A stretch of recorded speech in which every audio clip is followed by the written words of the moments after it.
Well, welcome to our Harmony Power broadcast. I'm so blessed and honored to have Hanshi Jessie Bowen with us today. And Jessie's got a tremendous background as a martial artist. And we want to talk about, the mission, first of all, of Harmony Power is to stand up to bullying and stand for human equality. And the other two things we're going to talk about is how you came over adversity and how you help others to do the same, how you conquered that and conquering those fears, right? Yes, So sir. please tell us about you, because you're this amazing guy in the community that's doing so much.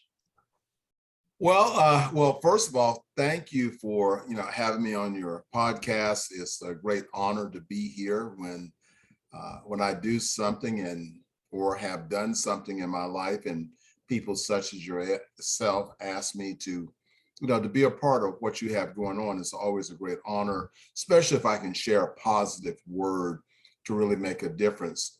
I'm in the martial arts is one of the greatest tools for personal development. I am who I am for, I would say, 3 or 4 reasons. Number one, my parents, who gave birth to me. Without that, I wouldn't be here. The next level, I would say God. If it had not been for God, my path would not be directed. And then, I have my martial arts instructor. And without his leadership and guidance, then I would not have accomplished the things that I have accomplished as a martial artist. That teacher's name, please. Is Jan Wellendorf, O Sensei, Jan Wellendorf. And I grew up like most kids. You talked about bullying. I was picked on, couldn't defend myself. And it wasn't I couldn't defend myself. I didn't have the confidence to defend myself. And so therefore, I didn't realize any skill sets. I grew up as an only child. I didn't have anybody to toughen me up. Mm-hmm. And I grew up in an era in that crossing of an era where men were men. You had the mighty physical man, right. And then you had this new generation that's coming up. I was part of that boomer segment that didn't have that physical toughness. I was about something else, but I was picked on all the way through school and labeled a coward. I was told I would never succeed, and I grew up in North Carolina, the eastern part of North Carolina, and it was predicted I would be working on a farm, and there's nothing wrong with that, but that my potential was limited because of what others said that I would be. And I remember my senior year in high school, I tell the story, I was taking a economics class, and yeah, I was a goof off, in high school, just like most guys were. And I got serious about this business project, and I wrote a paper it was a business plan, and I turned it in. I put a lot of effort into it, a lot of thought into it. And a teacher, her name was Miss Smith. She called me to the front of the classroom. She said, "Jesse, did you write this?" And I was waiting to be patted on my head and go, this is awesome. I said, "Yes, ma'am." She tore it up in front of the class and told me I didn't do it. And so that memory lives with me. And that's the reason that pushes me forward is Miss Smith. So you can take adversity and you move that adversity forward. And, when like I said, I called it destiny, and I moved away. I escaped the country and moved to the city and to Raleigh, North Carolina. And there was a guy on my job. He wanted to beat me up, and he knew something called Taekwondo. I had no idea what that was, but I'd seen the movie Enter the Dragon, and I saw what Bruce Lee did to those guys. And I was afraid this guy was going to be doing that to me. So I called every school in the city to find a martial arts school so I could start studying this stuff called karate. And there was only one school. I bet you I called at least 6, 7 schools. There was only one school that answered the telephone, and that was Karate International. And that was a destiny, because we're called a new generation school. They were a business school, one of the first commercial schools in North Carolina. And that was it. I found a great teacher who believed in me, and the first person that told me that that I could be great. And he constantly said that to me. He said enough that I believed it, and I went to class every day just to hear him tell me that how good I could be. So that was sort of the beginning, and everything else is been a very progressive person. He taught me about my inner self. So he didn't teach me about he taught me about the physical side of karate, but he taught me more about the inner side of karate. So this is where everything happens in our life. It is not the external factors that determines our destiny. It is the quality of the internal things that we do. So meditation, I've been involved in meditation since I was a green belt, and I got involved in visualization and meditation because my first year in karate, I lost every tournament that I ever went to. So that was about 6 or 7 tournaments, and I was the only guy that didn't have a trophy. And he started teaching me about visualization and to see myself winning and to expect myself winning. And I won my first trophy after failing my purple belt test. And so 2,000 trophies and 2 world titles later. But that's the adversity that you go through, but it's all on the inside. So once you figure it out, so you launch that. So I'm a certified mindfulness coach. I started the mindfulness program at Duke University. I worked with Duke for 28 years teaching martial arts, mindfulness. I was a professional bowler on the PBA tour and the bowling instructor at Duke University. Yeah. So from a guy that couldn't do anything or didn't have any confidence, to be unstoppable. But that's a part of my faith. That's a part of my inner self. So you can beat me on the outside, but hey, you're going to have a hard time defeating the inner me. That's really quite powerful. And I love the way that you put everything together in this story. And it's just, it's breathtaking because, taking adversity, taking like how you were treated by that teacher and just going forward. And of course, all the bullying. And that seems to be a common thread with these stories. Like people who do amazing things have taken something very bad that happened and that was their power. And they have those who take the bad things that happen, they become criminals. It's like, because it's all about how we want to use that negative energy. Is it our power or is it our demise? And that's why I can't do enough of these type of interviews, because it really just shows the world, like you're a perfect example of what is possible. And that's what people have to find in themselves. So how did you you went through this adversity, you're doing amazing things. How did you take this and help others to do the same? Well, I started teaching the martial arts when I was a green belt. So by the time I was, my instructor, he owned 4 schools in North Carolina. And the Karate International Organization had become the largest martial arts group in the state. And I started teaching, and when I started teaching, this was the thing about helping others, because I began to grade myself by their quality. Right. And like I said, I was a green belt, but my peers were brown belts and there were black belts, but I trained in the morning program. So by the time I was green belt, I knew as much as the brown belts. And my instructor asked me to come in and be his assistant instructor, and he was the master instructor of all the schools. And I started my first class, martial arts class. I walked off the floor because I didn't have the confidence to stand in front of the class and to lead it. Here's a class full of people, there's brown belts there, and I'm out in front and I'm supposed to be the leader. And I walked off the floor, nothing would come out of my mouth. It was stage fright. And I went to my instructor's office and he was sitting back in his chair, and the door was closed. I knocked on the door. He said, "Come in." I walked in. He said, "I was wondering how long it was going to take you to get in here." I said, "Sir, I just can't do this. I can't do this." He says, "Yes, you can." He reached in his desk drawer and he pulled out a manual that he'd written, and it was called The Mythology of Teaching Martial Arts Classes. He says, take this, go home, read it, come back tomorrow. And I did. And it wasn't much better the next day, but I came back the next day, and then pretty soon that I had the confidence of everyone in the class, even though I was a lesser rank, that they would follow me. And through his instruction about how to lead people. Now, I didn't say his instruction about karate, but his instruction about how to be a leader and how to be able to perfect. And I started competing, and I became the state champion in our organization. And, you know, when I was competing, it was brown belts and black belts competed together. Right. You know, I'm defeating black belts in competition and fighting and weapons and all those things as a brown belt. But I trained every day. Yeah. You know, I trained every day. Martial arts became my life of being, and I always wanted to please my teacher.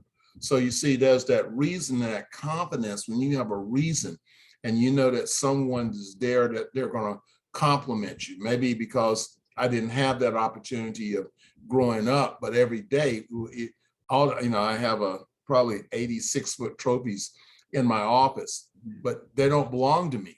They belong to my teacher. And this was, going back almost 50 years, everything I've done, I compliment God and my teacher are the people, this is the source of my moving forward. Even today, my teacher, is he's still living.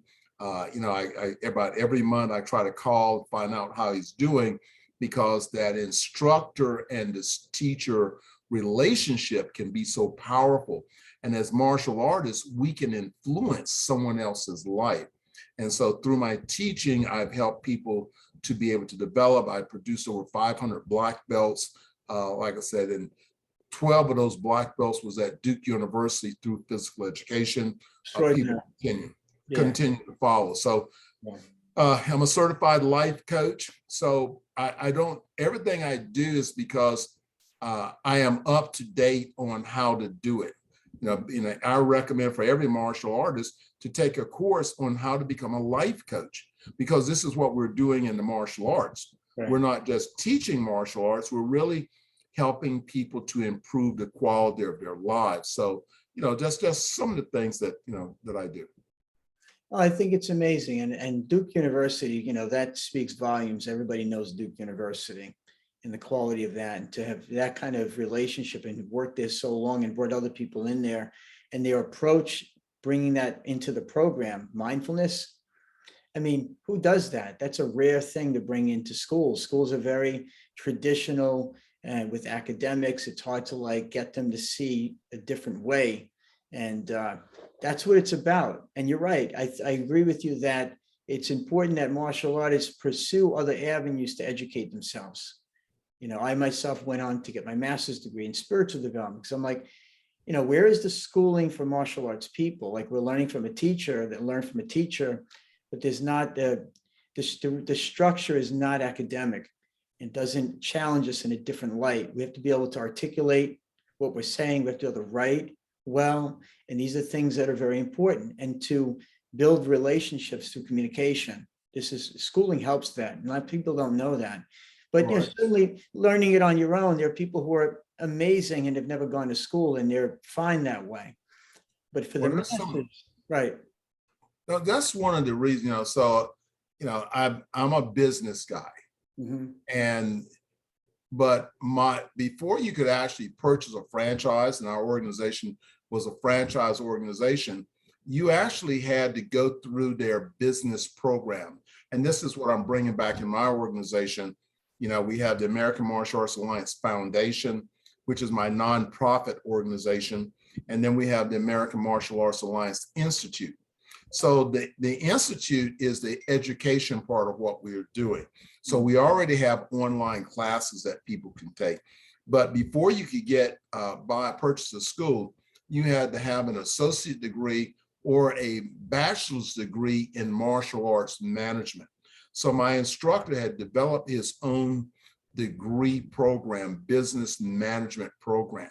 And you had to complete that course before they would sell you a franchise. So I purchased my franchise in 1980, but I was already yeah, I was already, very successful in my teaching. And then when I opened up my school, I applied that. And I worked a full-time job. I was a general machinist for Rockwell International. And it was probably 90 days after I opened up my school, I was able to put my toolbox in the back of my Corvette and drive off the, Rockwell's parking lot. And people were saying, well, you'll be back. But that was, 38 years. I sold my school a couple of years ago, but you're correct. It was the education. So when I opened up my school, I didn't open up a school because I wanted to teach martial arts. I opened up a school because I wanted to improve the quality of my life and to earn more money, revenue. So, I came into the martial arts as a school owner, as a business, and it ran, as a business. And that was my focus of getting, involved. I'm working, I think I'm getting $5 and something an hour, and they're earning $10,000 a month. I'm going, let me do the math on this. You're talking about revenue I've never heard of. So that was really my inspiration of opening up a school, but it wasn't a school, it was a franchise. So that means that it's a business, and there were expectations that you had to meet being a part of the franchise. Well, what's interesting is that, I'm very passionate about the business side, but I've been around some of the top business people in all areas because I'm in Manhattan. But what I have learned is that I'm in the business of relationships. In other words, it's all about relationships with people. And I very rarely when people look at the revenue, people stare at they're looking at numbers all the time. I'm like, I hardly ever do. It's once a month when I have to sit down. And even when I do that, I'm thinking about the relationships. I'm thinking about an active membership. Like, are your students there every week? And why are they not there? And I have a 99%. I've always had like a 99% active enrollment. And that's what people don't think about. They're just thinking about what's in it for me. What am I getting from them? No, it's like, what can I give to them? How do I help guide their transformations and build the love? Because it's about the love at the end of the day, loving yourself, loving them, and giving all that we can give to these people. And I think that's the business that Right. lost. Right. And as you said, it is longevity of your students. So, getting a person to convincing someone to become a martial artist can be a tough job because it's so competitive out there.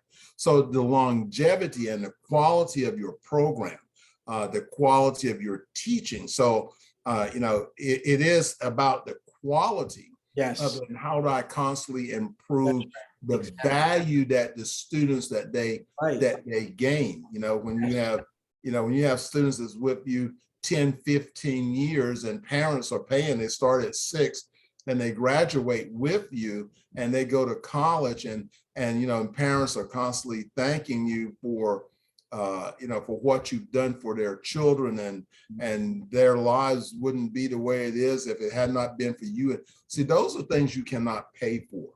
And that's the reason why I think it's important that we realize that our contribution as martial arts instructors is that we have to have a sense of pride and know the growth and development. And we have to be growing because when our students see that we are growing and that we have our story, and that's what I try to do now through our books, through our Who's Who in the Martial Arts books, our Masters and Pioneers, and now our Martial Artists Changing Lives, is to share the story that people can get to the story, that a mom can pick up a book and read about you and realize why you started the martial arts. How has the martial arts improved your life? Because if I'm talking about, I was picked on and bullied when I was growing up, maybe there's a parent that's going through, or an individual, an adult, a man or a lady that's going through the same thing. But if they read my story and they can become inspired by my story, then, that's about legacy. That's about passing on something that inspires someone else to want to study the martial arts. And that's what our mission is now.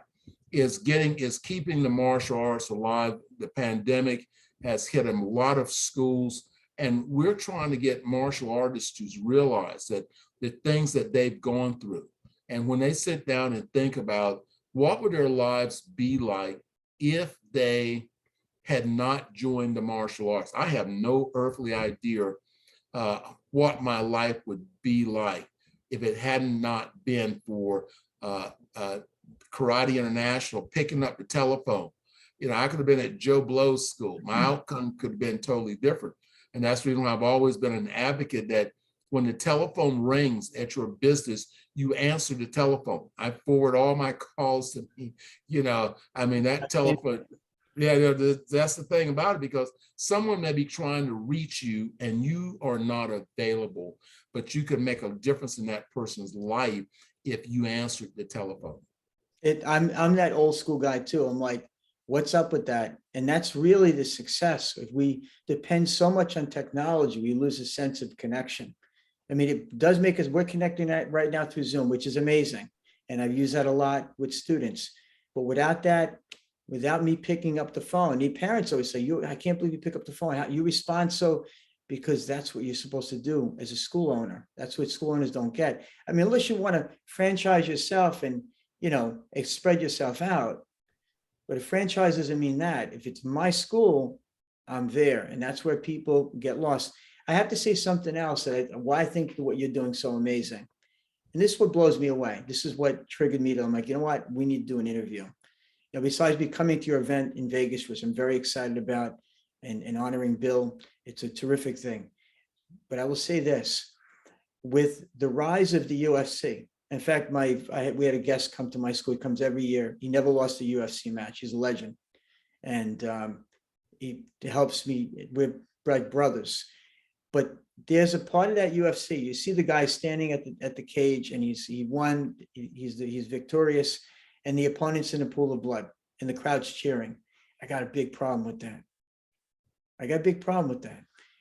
I'm good with the guy like George St. Pierre, people who carry themselves like real sportsmen, or Lyoto Machida, people who are class acts, not thugs, not cursing, not putting down people. This is not what children should be seeing in martial arts. What you're doing is you're really bringing out the soul of the martial arts through your books. It's the spirit of what it's supposed to be. So when people go to a dojo, people could try to learn this stuff online. They can learn, listen, it's very easy to learn how to hit people. You want to hurt people? There's 100 ways to. You want to go on TikTok? You want to follow that? Go ahead. But you're not going to have the relationship that's inner development based. It's really helping guide your transformation. And you can only do it through other people. You can't do it through TikTok. It's not, it only gives you the surface, and you can learn physically how to do stuff. But spiritually, the dojo is the place. Dojo is like supposed to be place of enlightenment, right? Place of change. Because only through other people can we really do that. And that's what you're doing with the magazine, the books, bringing out these masters, these legends. Like without these legends that you're putting front and center, you wouldn't have MMA, the UFC, none of this stuff would exist. All these people came from some place. And it's these guys that you put in front and center. And I love it. And that's why I'm traveling out there to your event. And that's why what you're doing is extraordinary, what you've done for people and what you're doing for martial arts right now as we're speaking. So right now, what I have in front of me, which is something I'm very proud to give to you. This is a certificate, a Harmony Power certificate. Yes. Yes, it's my pleasure. Auntie Jessie Bowen, having been awarded this certificate for dedication, commitment, and outstanding efforts in promoting harmony in the world. Because that's what you're doing. Thank you, sir. I appreciate that. Thank you. So it's been my pleasure to award you this honor and have you on my Harmony Power broadcast. Thank you so much. Well, thank you, sir. I appreciate, the work that you're doing, and that's what we need right now is harmony. We need love. We need respect. And, these are the things that we can do to make the world a better place. So thank you for all that you're doing. Obrigado. Thank you. Yes, sir.